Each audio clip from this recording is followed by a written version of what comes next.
Hey, child of God, how are you? No, seriously, how are you?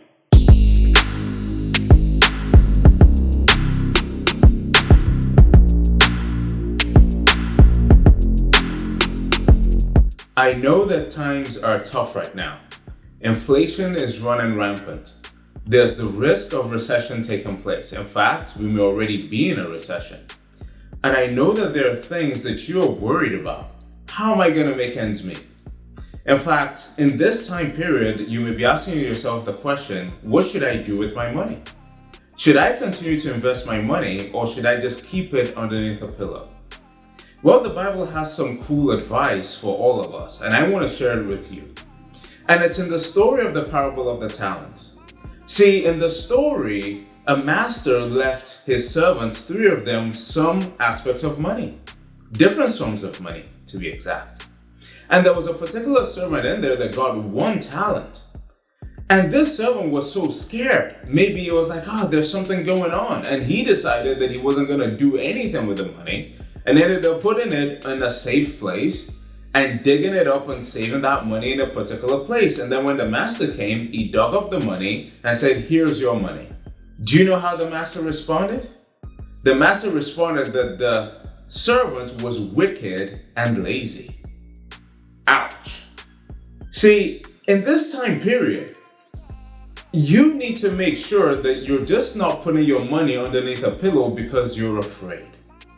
If you're putting your money underneath a pillow or leaving your money where it is because you're afraid, then you will miss out on opportunities for gain. Because regardless of what kind of market it is, there's always an opportunity for gain. For example, if you have money put aside to the side, what's going to happen when there's an economic downturn is that things get cheaper and you can actually then use your capital to invest in things and actually get a wonderful price for it. See, opportunities start to open up. Here's how the Bible puts it in Proverbs chapter 22. It says that a goat will fetch you the price of a field. That tells you that the price of a field, which is something that's supposed to be much more expensive than a goat, will get so cheap that a goat at that point in time, which was a medium of exchange, will actually get you an entire field because people used to barter at that point in time.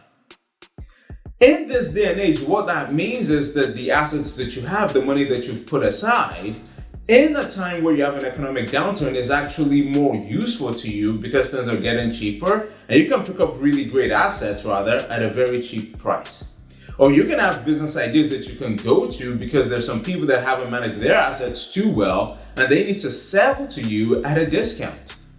This is the time to keep your ears and your eyes open, looking for opportunities and not just to stay outside of the limelight and in the background because you are afraid of losing money. There are some people that are going to increase their net worth maybe by 1 0 or add a 0 to their net worth. Is that going to be you? It can be you, but you have to have the attitude that the other servants had in the parable of the talents, which is we're going to do something with this money. When you do that, you'll no longer be called wicked and lazy.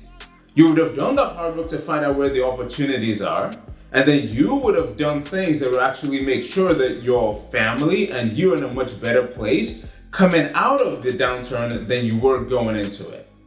So I want to encourage you, if you haven't, start looking for the opportunities now. The money that you may have set aside, start looking at things that you can do. Start paying attention more to the market. Listen to people and look for those opportunities out there. They're out there. And if you do that, you will be absolutely satisfied with the results in like a year or two's time. I hope you got something out of this. Take care and we'll see you next time.